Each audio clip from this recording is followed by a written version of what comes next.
Looking to catch up on the latest Star Wars books? Try listening to them on audio, featuring sound effects and music directly from the movies. Star Wars audiobooks are the definitive listening experience. With stories from your favorite Star Wars movies, television shows, and comics, you'll have plenty to keep you entertained. Start listening now wherever audiobooks are sold. This is Andy Gutierrez from StarWars.com, and you are listening to Coffee with Kenobi with Dan Z. This is the podcast you're looking for. This is Vanessa Marshall, Harrison Dula from Star Wars Rebels, and you're listening to Coffee with Kenobi. Hello, my friends, and welcome back to Coffee with Kenobi. We are your spoiler-free place for Star Wars discussion, analysis, and rhetoric. I am your host, Dan Z, joined today by the one and only Tom Gross. Well, hello, everybody. It's good to be here, as always. Not great, good. It's good. It's good. It is good. Huh, why not great? I don't know. I guess maybe I need to fill up my coffee cup. You know what? I'm glad you brought that up. This is actually probably the earliest we've ever recorded Coffee with Kenobi. It is 8 a.m. here at the IdeaCon conference, and it's kind of cool. Like, we actually need, I don't know if need is the right word, but we actually are having coffee while we record Coffee with Kenobi. Yeah, maybe that's why I can't push out the great. Maybe by the end of the show, I will feel and be great. Like Tony the Tiger great. Yes. Well, speaking of Tony the Tiger great, we are going to review for you today A Distant Echo. That is the second episode in Season 7 of Star Wars The Clone Wars. Starts out with, well, first of all, overall thoughts on the episode before we dive in? It led me right where I thought I was going to go. I thought Episode 1 was a great setup for the series, and this one just attaches right to it with a rather... how does the ending make you feel? You mean this one or the one from Season 1? This one. Like a kind of a punch to the gut, really. Yeah. So initial reaction, I was really pleased with it. All right, very good. Do you have a letter grade? I'm going to stick with B+ on this one. Maybe you'll change my mind as we talk. Or maybe I'll change my own mind. Difficult to see, the future is. I liked it.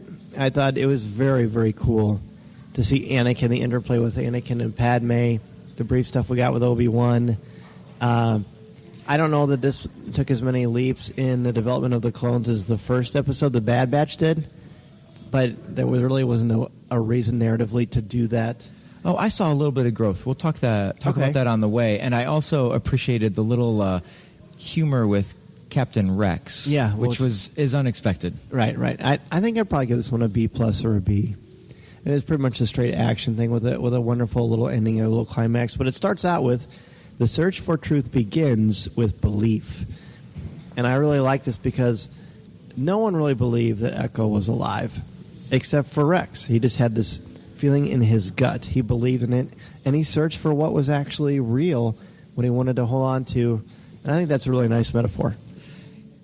Yes. I think about in Episode 1, that moment when he's sitting on the bunk looking at the photo of Heavy and Echo, and I think Fives was in that picture, and he's weighing the loss of the war, and he does have that gut feeling, and he didn't share it with the Jedi, but he says something to Commander Cody, and here we are. We're on the ship heading to Skeko Minor in search of the truth. And Rex, you're right. Rex had that gut feeling, and it is in this episode that we discover, even though Hunter continues to question that gut feeling, and so I think that all builds up really nicely.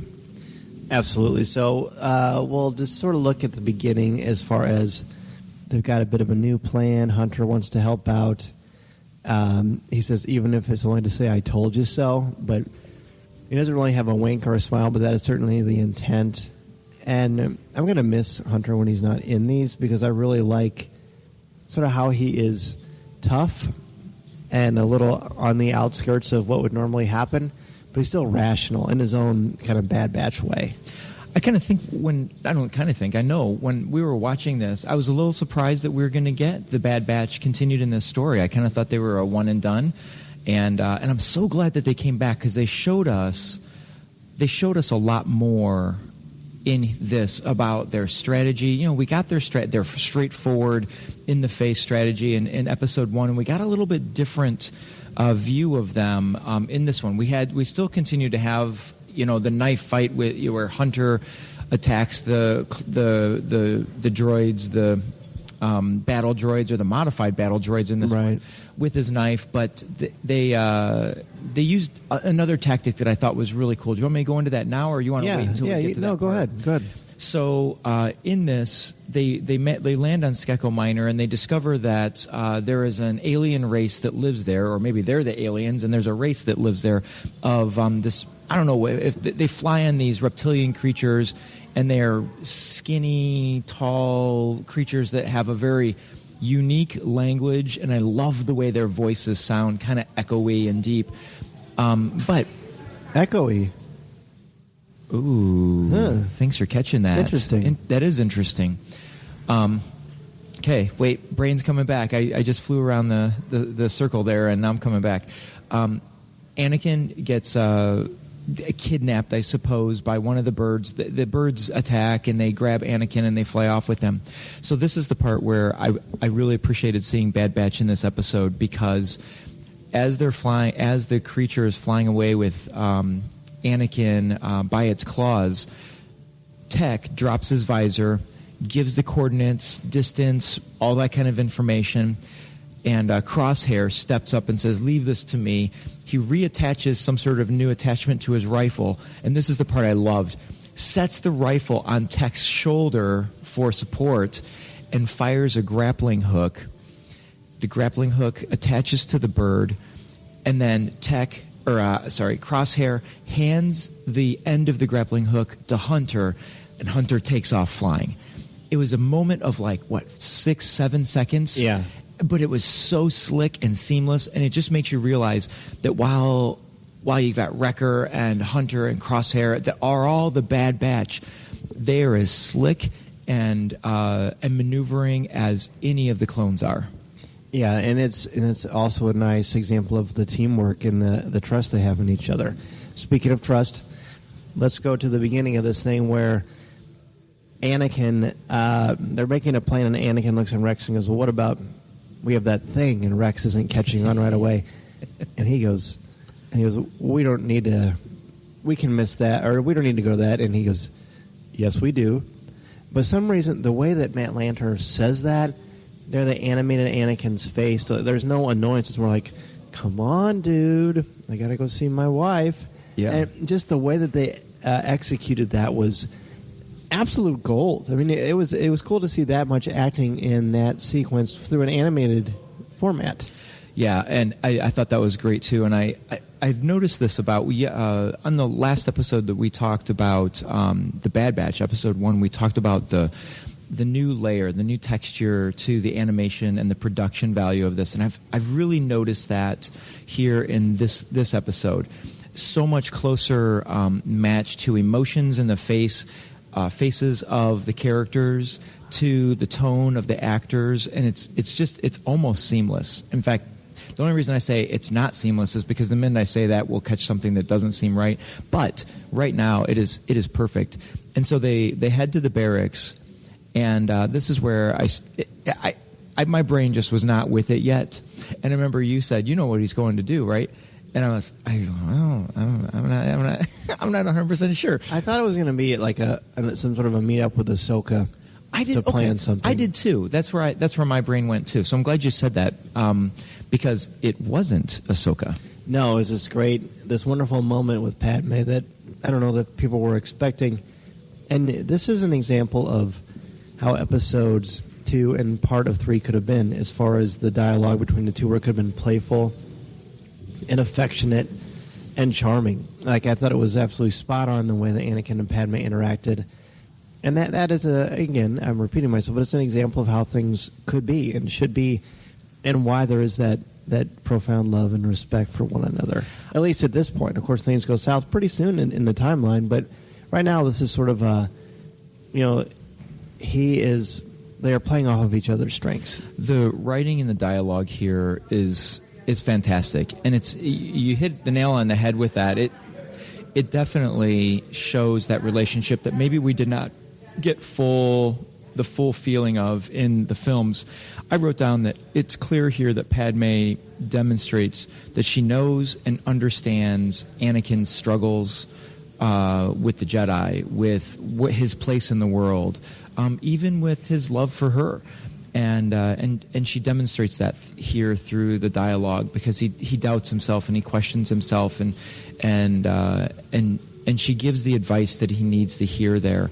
And again, between the animation and the acting, the voice acting here, it is a charming moment. Plus, everything he is saying about Rex could very well be said about himself, which is so cool. And she catches up on that, and she even says, he's always there for you. You need to be there for him. And I thought that was a great little, hey, man, do you see what's going on here? This could easily be related to you. Very eye-opening. Yeah. Huh. Speaking of eye-opening, you want to talk about the part that made you laugh? Oh, my gosh. I'm so glad you brought this up, because I thought this was great. It was so I don't want to say out of character for Rex, but he's a soldier. He's Captain Rex. And so Captain Rex has to play sort of the straight man in this. And so when Anakin goes into the barracks to do the holo call with Padme, it's Rex's duty to stand outside and make sure nobody comes. But then, of course, who comes walking across the courtyard there but Obi-Wan Kenobi? And I don't know if you caught, the music gets a little light. There's sort of a circus. I don't want to say circusy feel. I didn't write down what it sounded like to me, but it's a lighter feel to the music as Obi-Wan approaches, and you know that you just expect that Captain Rex, because he follows orders and he's not going to lie. He can't. And so you know that this is going to be comical, because he's going to try to stutter and stammer his way and try to keep Obi-Wan out of the barracks. And so he knocks on the door to let Anakin know that Obi-Wan is coming, and he's this and that, and he's trying to stall Obi-Wan. Well, Anakin comes out just in time to save face for Rex, and hands the helmet to him, and Obi-Wan tries to address the Jedi Council is not approving of this, but he says the Jedi Council, and Anakin continues with, thinks that this is a great idea. And then out of frustration, as Anakin and Rex are walking, we get the close-up of Anakin and Rex facing us with Obi-Wan in the background, and Obi-Wan says, "Be sure to tell Padme I said hello." And Captain Rex's eyes bulge out of his head, oh. We even rewound that. Yes, it was such a charming moment, and I love it because it's an unexpected expression from Captain Rex. So, and I should know this, but does Obi-Wan know about Padme and Anakin? I mean, I think in Revenge of the Sith there's a moment where you kind of get this sense, but this might be the first time chronologically that the viewer is privy to that information. Can you think of any other examples? I do not believe so. I'm trying to think.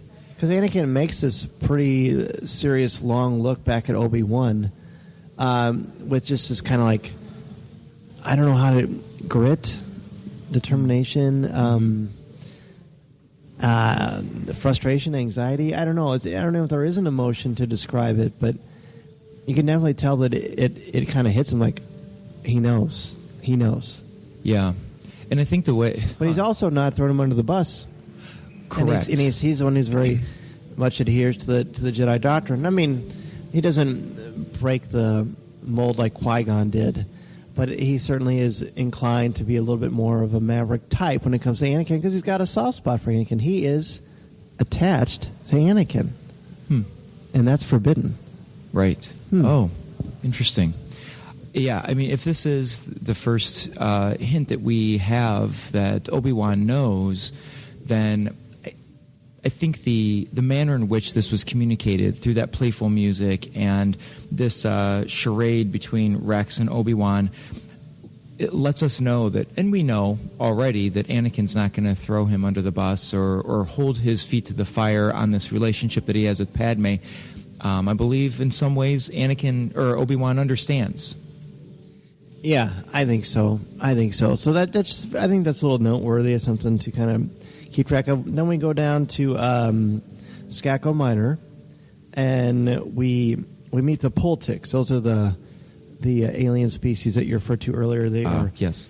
They're referred to as primitive people on Skako Minor, but I'm fascinated by that. They're an indigenous people, and they have a different way of doing things, but that's because they're on a different place. So it may be different for Anakin or the clones, but it's not different for them.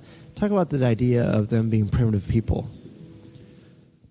Well, the first thing I thought of when they were faced with what is the name? The Poltics? I wrote down Poultix. Poltics is here's another instance of a natural race that the Jedi are being faced with. And I go back to Rebels and Ezra's connection to nature and all of that. And so I wondered if we would have any play there. And I think it's interesting that Anakin is the one that's picked up by the Poltic primitive bird. Mm-hmm. But when they do eventually get to translating with them, the first thing that they say is, "We don't want your war here on this planet." And I think that goes back to that, how invasive the Separatists and then eventually the Empire becomes to the galaxy. Is you have peaceful creatures, you have peaceful populations on these planets that the war intrudes upon, and the Jedi get wrapped up in that. And so to call them primitives, I understand that, but really, when you look at their language and the structure, the apparent, the brief structure we see of their community, primitive only to the eyes of those from a larger society. Right, and I do think it's like a positive thing, and I do think it's great how Star Wars celebrates differences in culture and race and tradition, in a very interesting way, because you mentioned the language. I love the part where Tech translates. There's no dumbing down of the language or the culture because it's different than the one that you're used to. It's more like, we need to celebrate this. To understand these people, we need to speak their language. Tech is able to do that through technology, mm-hmm. to decipher something, which, of course, what an incredible invention that would be. But I found it really, really cool, and again, a celebration of difference. Yeah, those are great points, and I just want to point out from when we talked about the first episode. Remember, we talked about our favorites in the Bad Batch. Yeah, I'm just continued to be pleased with my decision of mentioning Tech, because here's an example where Tech uses technology to bridge a gap and to create peace and understanding through his use of the translator that he has in his visor, which, by the way, cinematography-wise, I loved when he drops the visor down and we get the point of view of Tech, and we can see the two languages coming out right in front of our eyes, and I think that is so cool. And then the part that I found really to be amusing and show the differences in culture is when the Poltics leader that they're talking to, we see him through, again, Tech's point of view. He walks up and looks into the visor. Did you catch that? Yeah, oh yeah. Yeah, I just thought that was so neat. And as a viewer of the show, I thought that was really cool, and I appreciated that point of view. Again, the notion of using technology to bridge gaps in culture and to understand a different culture is a pretty groundbreaking idea that I think people are trying to do more and more that are on the innovative side of things. And I applaud Lucasfilm for approaching this from this style. This is Vanessa Marshall, and you're listening to Coffee with Kenobi.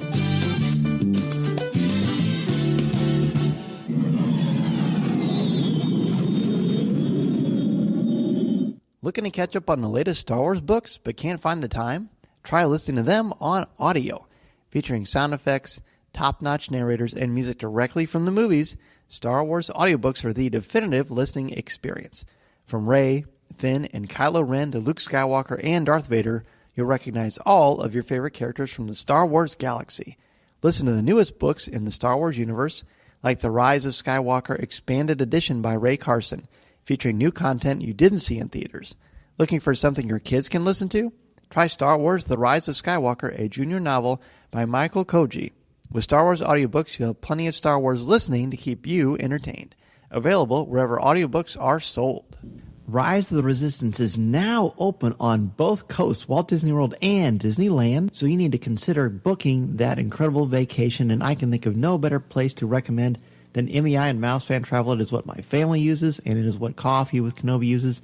They are our travel partner, and we absolutely love working with Becky Mankin and the team at MEI and Mouse Fan Travel. They are the best. I trust them absolutely in planning these vacations. Their advice helps me maximize my vacation time and dollar, and it will you as well. Their no-cost, no-obligation quote when you use the service is wonderful, and they will also proactively adjust the booking if the rate goes down. Plus, they will help you plan as much or as little as possible. So if you like and you feel really comfortable about Disney World and Disneyland and the cruise lines, and you just want some little extra help along the way, that's fine. Or if you are new to this or not as comfortable planning it out because you don't want to miss anything, then MEI and Mouse Fan Travel is the absolute place for you to go. And trust me, I would not recommend Becky Mankin and MEI and Mouse Fan Travel if I didn't use the service.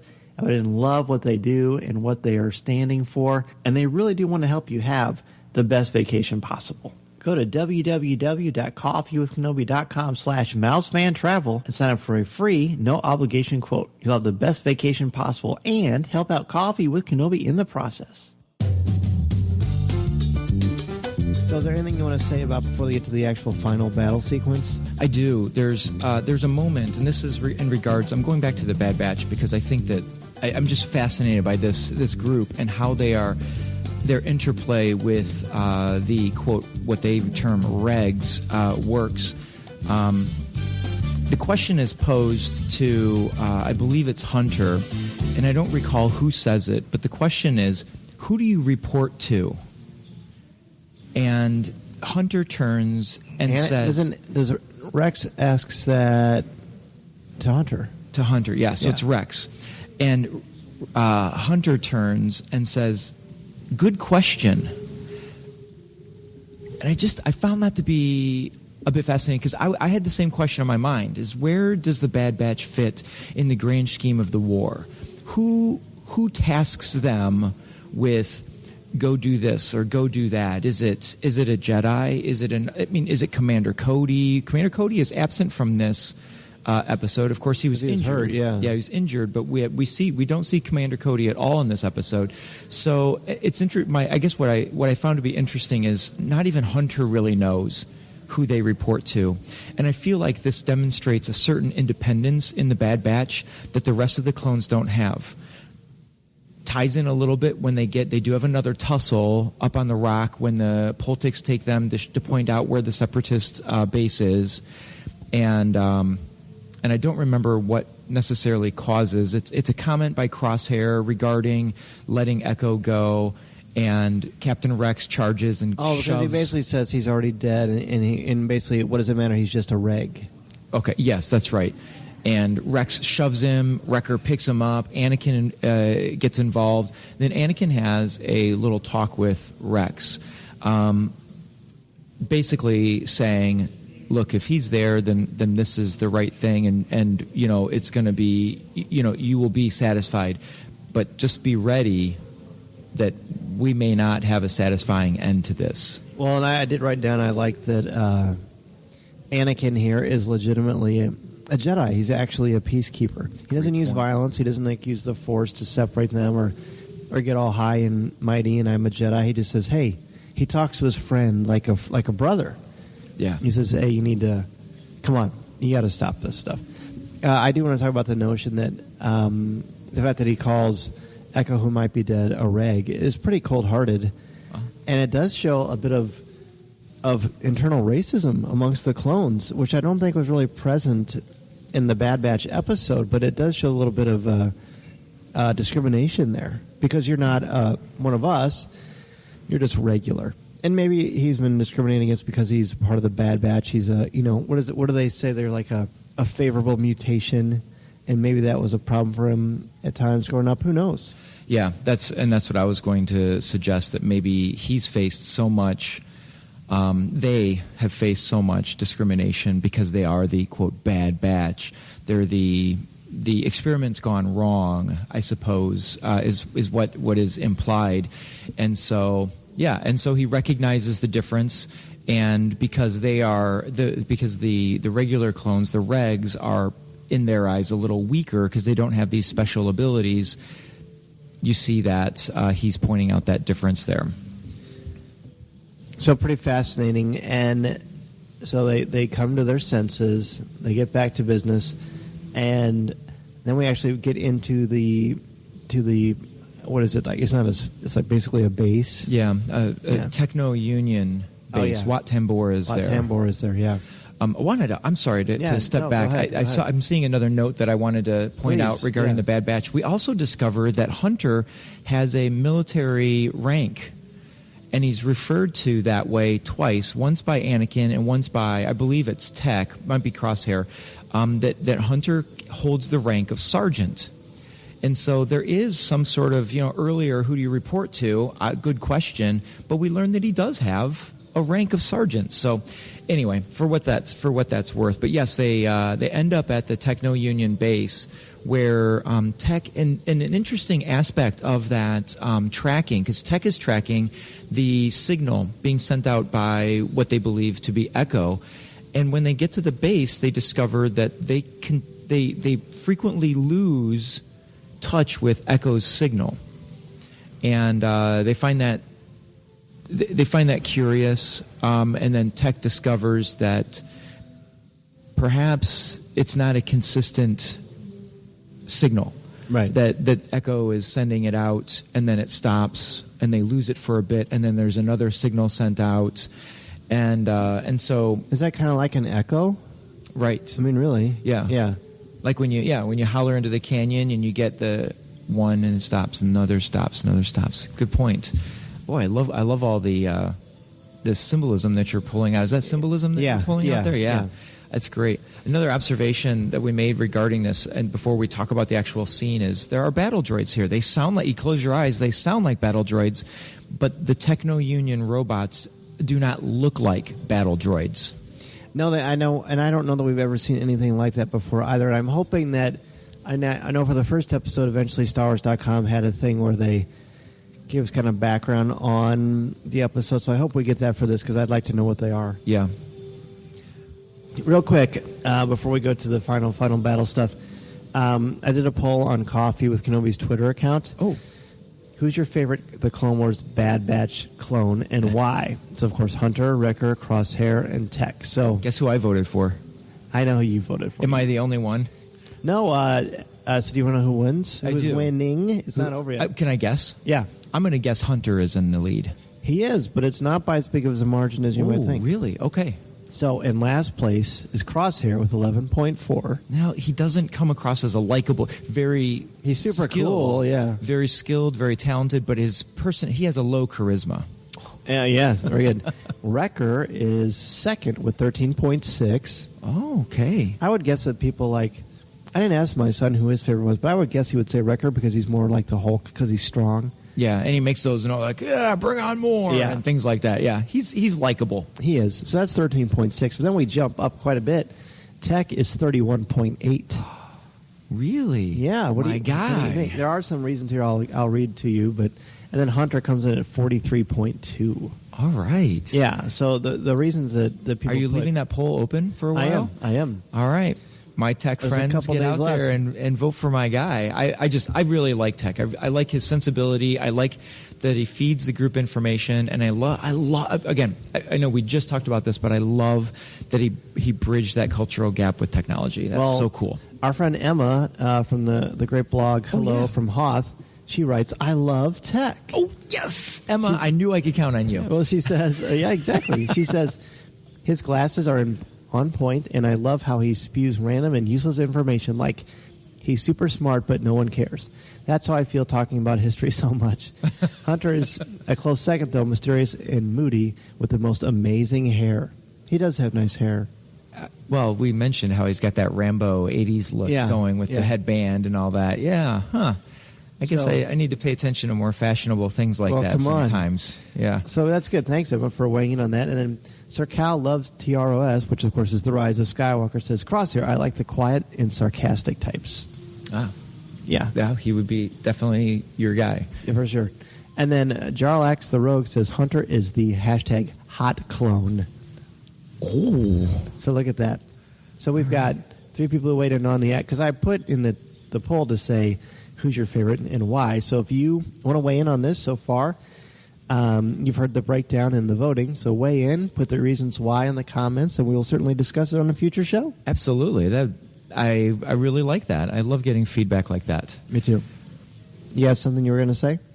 No? No. So the end of this, we break in. There's those battle droids that are not your typical battle droids.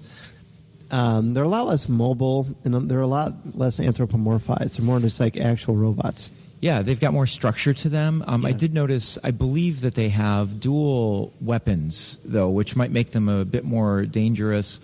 But the combination of the clone strike force and along with the Bad Batch, they really handle them just fine. And it was another example. And this, what I really liked about this one is they set their differences aside.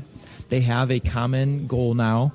And Hunter says before sending Rex in, he says, "I hope you find what you came looking for," which I don't know. I saw that as a peacemaking gesture through words, and then the battle ensued, and we saw more of the knife fighting from Hunter, which is spectacular, a little violent, but spectacular, and you see, it was Crosshair, who slides across the floor and just picks off these droids as he's sliding and pops right up and just blasts one right point blank.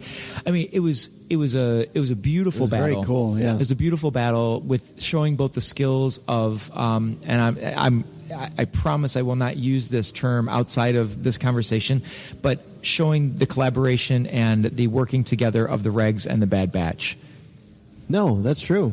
Yeah, I mean, and that term regs, I think, is a really important term that you could really spend a lot of time dissecting. Yeah.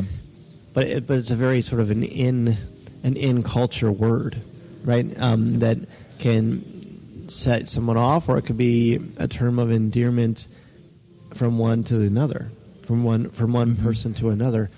So it's very interesting, very interesting parallels there. And this moment, this action sequence is really a nice sample of how far they've come with the animation and the animatics and how they are able to blend things together. There's some great stuff with Anakin. It's great to see him in action again. Yes. And when we were watching this last night, I started thinking about the fact that, wow, these are the last Skywalker stories. I mean, The Rise of Skywalker isn't the last one. It's this.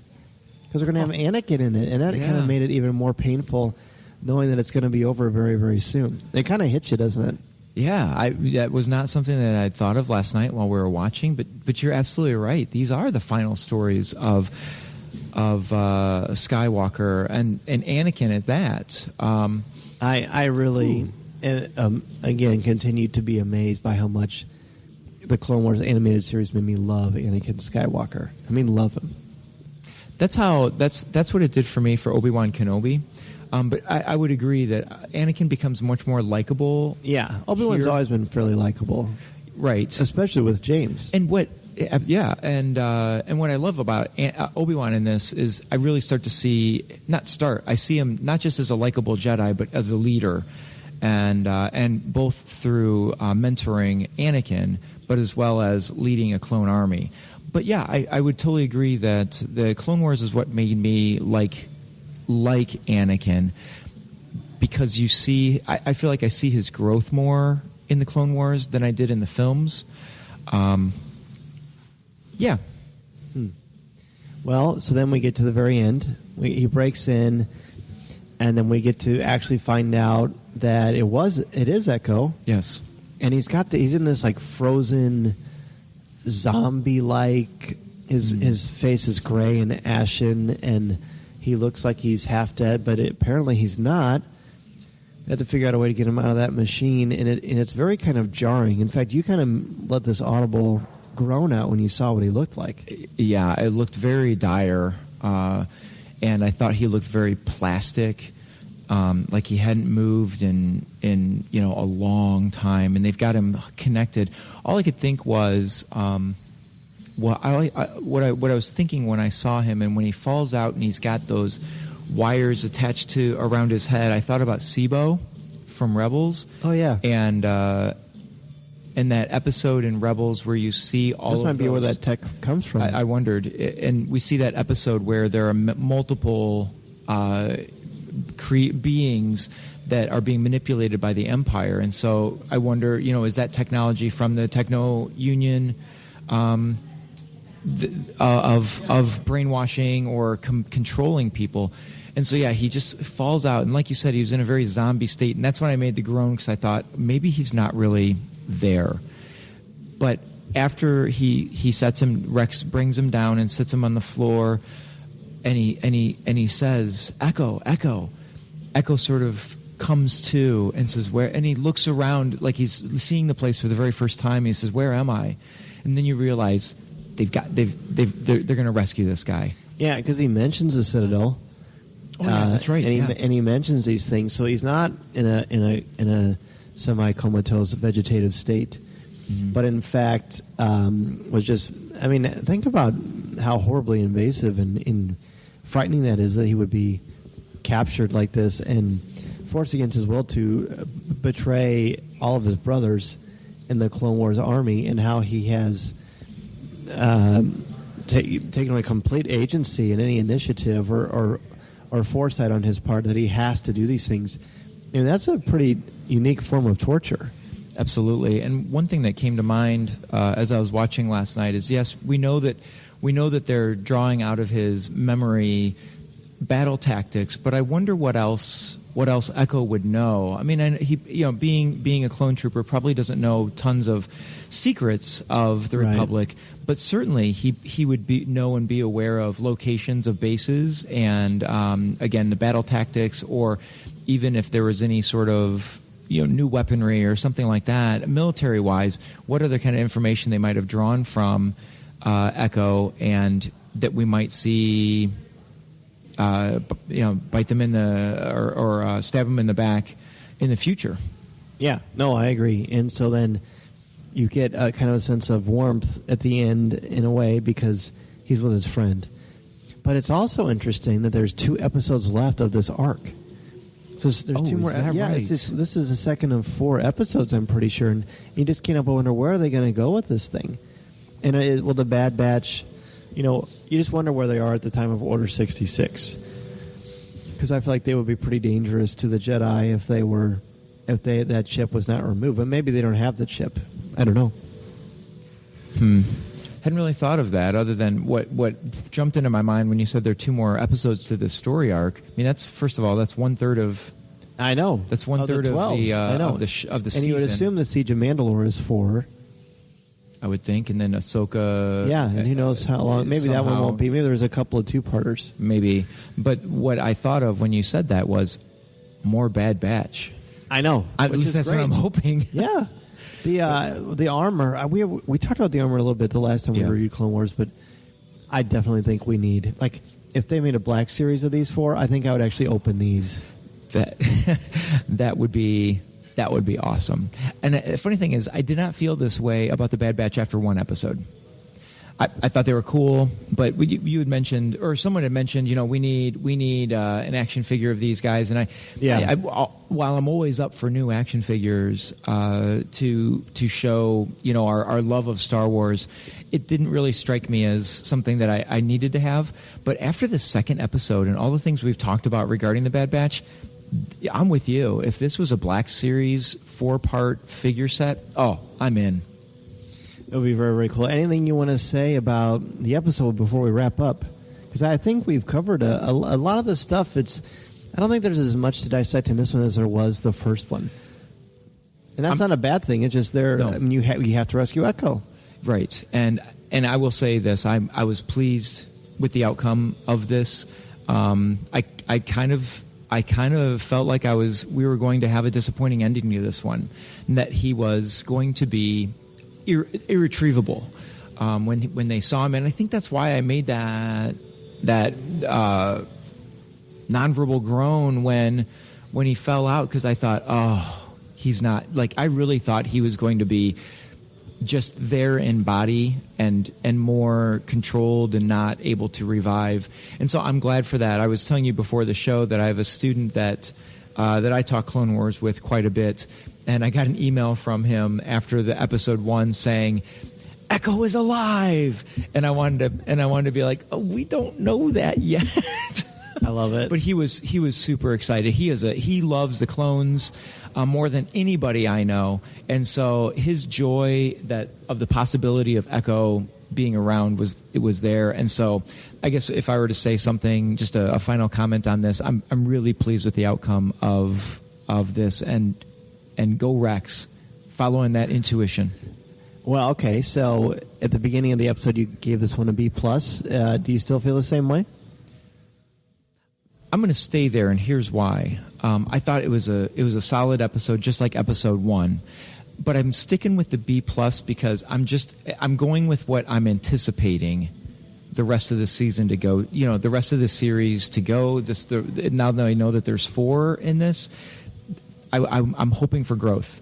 And it's not because I'm disappointed by any means. I thought these were 2 great starting episodes. And maybe at the end, when we were sitting and talking about episode 12, I might go back and say, I'm going to bump up those first 2 because of what they did for the whole series.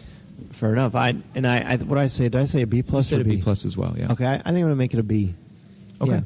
And just because, I think it's good. I think it's more of a setup than actually, and I don't know. I think it's a B. It's a middle episode of a 4-story arc, so exactly. I thought it did exactly what it needed to. With some key points, some interesting, thought-provoking ideas. I absolutely love what they did with the idea of culture and indigenous people and respecting a language that's not your language, and understanding you have to meet someone where they are at, and it doesn't mean that they are less than you. It's just they are different than you. Yeah. And you have to learn from their point of view, and I think that is a wonderful thing that I want my kids to know, for sure.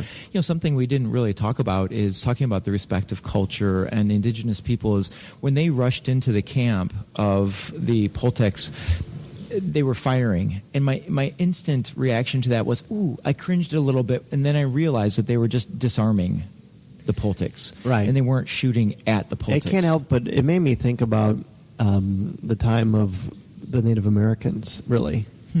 And like they're invading their land, sure, and they're offering to help. The people who are in the land who's being invaded are offering to help. Yeah. It just good point. Made me think of that. There's a lot of real world parallels, and especially in the Clone Wars. I think that a lot of people have really gravitated toward. Listening to Coffee with Kenobi, you are the podcast you're looking for. This is.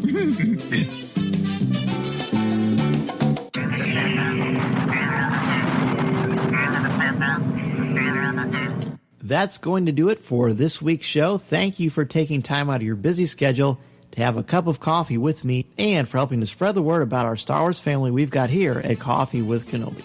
To join us in the CWK Cafe, which is our Facebook group, and share your Star Wars thoughts, comments, reviews, and opinions in a family-friendly, spoiler-free place that is also drama-free, go to www.coffeewithkenobi.com/community and be part of the conversation. Talk about this week's show, or just talk some Star Wars. It is a lot of fun, and you'll make some new friends, as well as catch up with longtime friends there as well.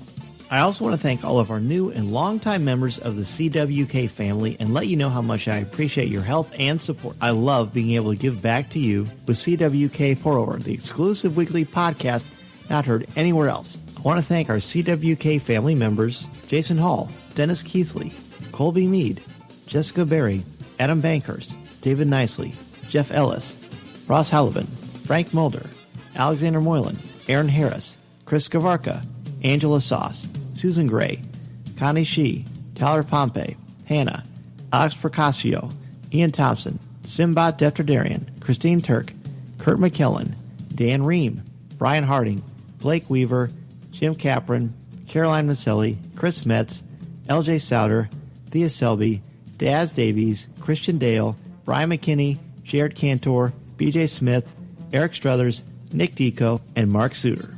If you want to be an exclusive member of our CWK family, go to www.coffeewithkenobi.com/support.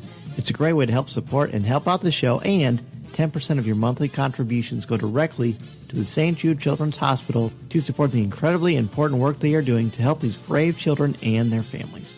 In addition to being a part of the community on Facebook, please don't forget to visit our website at www.coffeewithkenobi.com for Star Wars news, announcements, reviews, videos, and so much more. If you have a question for me or just want to share your thoughts on the air, feel free to email me at danz@coffeewithkenobi.com and I'll share them on the show.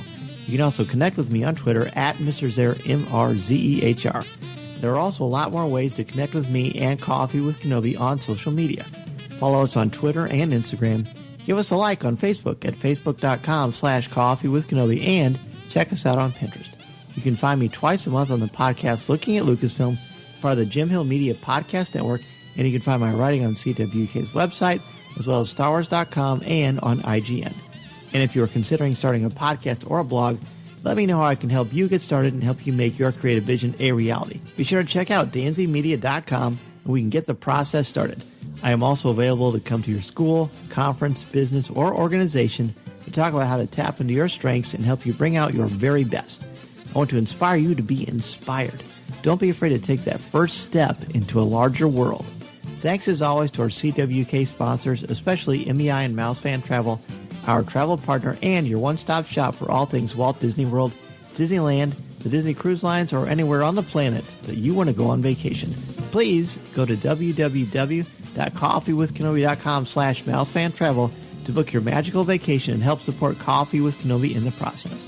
If you like the show, please tweet out that you're listening, share it on Facebook, or invite your friends and family to tune in and share a cup of coffee with us.